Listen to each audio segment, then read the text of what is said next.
The man suddenly bent down, then quietly took a newspaper. He went to a cafe and swapped cups, so he could drink free coffee.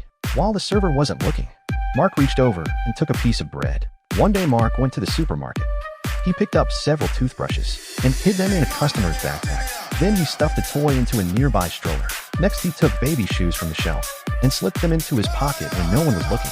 Finally, he took a hair clip for sale and clipped it onto a worker's hair. He hid the items he actually wanted inside his coat, then grabbed a pack of gum and went to check out. Just as all the customers finished paying and left, the alarm started beeping one after another. Staff rushed over to check, but when she walked out, it beeped for her too. After checking that she wasn't carrying any unpaid items, she called the technical department to report the issue. Even the next few customers set off the alarm after paying. The clerk decided it must be a malfunction, so she let everyone leave. Mark acted panicked as he walked out and left smoothly with his stolen goods. Not just that, to avoid building fees, Mark crouched while going downstairs every day to avoid inspection. His neighbors of 10 years had never seen his real height. One day, he took a liking to someone else's chainsaw. A woman passing by saw him. The sight of Mark holding the chainsaw instantly reminded her of a serial killer. She was so scared she couldn't even open her car door. Just then, Mark accidentally started the chainsaw and swung it toward the woman. Luckily, she dodged it, then ran to the police station to report him and gave them a description of Mark.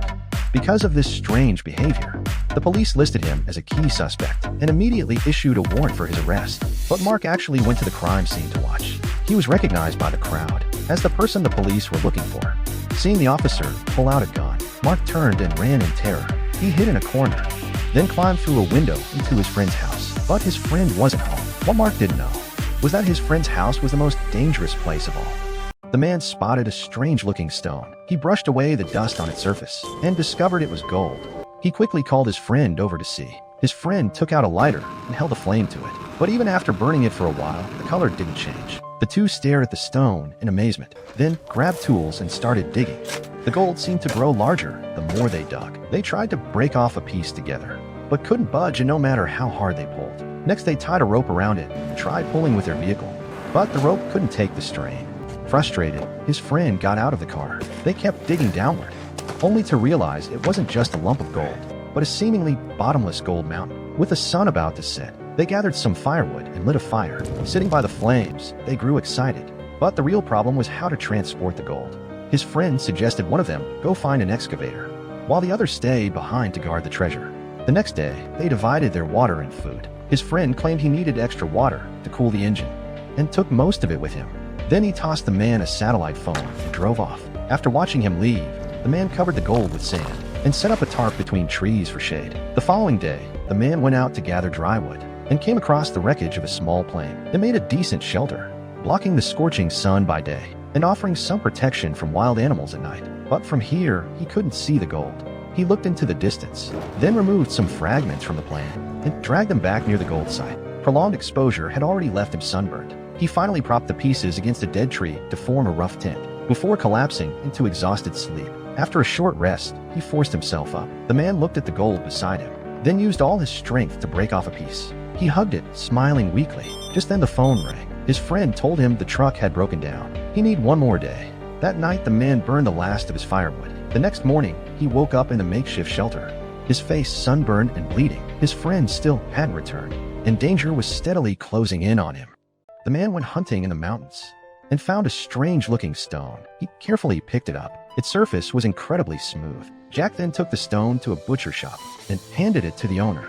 The owner asked where he got it, but when he heard Jack found it on a ridge, the owner's expression changed instantly. He immediately gave it back to Jack and kicked him out. Jack secretly brought the stone home. He gently placed it on the floor. Curious, Jack reached out and touched the stone. He tapped it and realized it was hollow.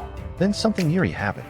The stone began to move. Before Jack could react, a blue dragon hatched from it. Jack happily stepped toward the dragon.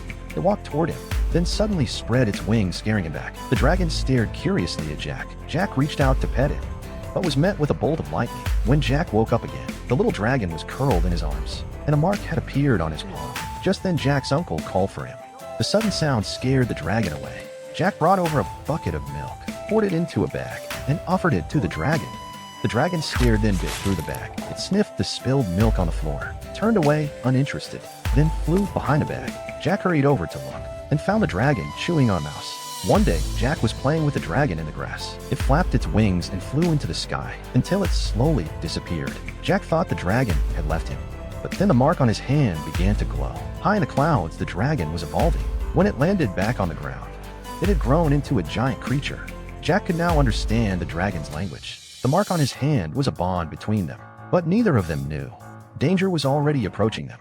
The boy accidentally fell off a cliff. Luckily, he landed on a robotic arm hanging from the side. He carefully brushed away the dirt and worked through the night to dig it out.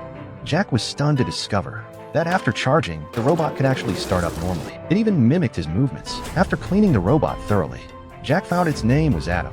He brought it to his father, hoping to enter it in a robot fighting competition. But his father didn't agree, because Adam was only meant to be a training robot. Still, Jack kept working with Adam. Looking into Adam's eyes, he sensed Adam wasn't just an ordinary machine. The next day, Jack's father saw him teaching Adam to box. To convince Jack to give up, his father finally took Adam to the arena for Adam's debut fight. Just as his father expected, the inexperienced Adam was stomped on right at the start, facing such fierce attacks. His father was sure Adam wouldn't last a round, but not only did Adam stand the damage. When the final bell rang, he was still standing in the center of the ring. Jack and his father cheered excitedly. Soon the second round began. This time, Jack's father stood by guiding Adam, helping him perfectly dodge attacks. Then Jack controlled Adam to throw a punch, which instantly shut down the opponent's system.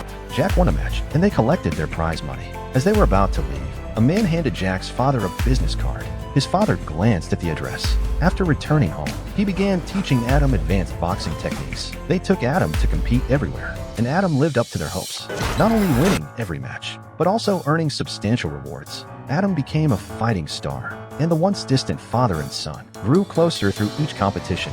Even the professional league reached out to them. Now Adam was ready for a new round of challenges. The man accidentally found his missing couch at home and discovered it had been shrunk 1,000 times smaller. Clearly the shrinking machine he had been developing for years was a success. Then he suddenly thought of his missing children. Panicked, he began searching the floor carefully. When he reached the broom, he remembered he had swept the floor earlier and might have swept the children away. Luckily, he noticed a small hole in the garbage bag. They must be somewhere in the lawn. To avoid stepping on them, Jack made a walking stick and searched the grass cautiously, but he accidentally hit the sprinkler switch. Torrents of water rained down like cannonballs. The children hiding in the grass scattered in all directions. The little girl fell into a muddy puddle. In the crisis, her brother slid down quickly on a large leaf and pulled her out before she was completely submerged. Jack on the lawn was frantic with worry, but to avoid stepping on the children, he climbed onto the clothesline pole and under the confused stares of passers-by, managed to turn off the water valve. Meanwhile, the children washed off the mud and continued toward home. But after only a few steps, they came across a giant cookie. They rushed over and began eating. Suddenly, the little girl looked up. A giant ant was looming above them. Terrified, they hid in the bushes. Her younger brother recognized it as a young ant. They were gentle and very fast, so they came up with an idea. Using a piece of cookie as bait, they convinced the ant to carry them forward. Jack upgraded his search equipment. He used a TV antenna to hoist himself up, though it reduced the risk of harming the children.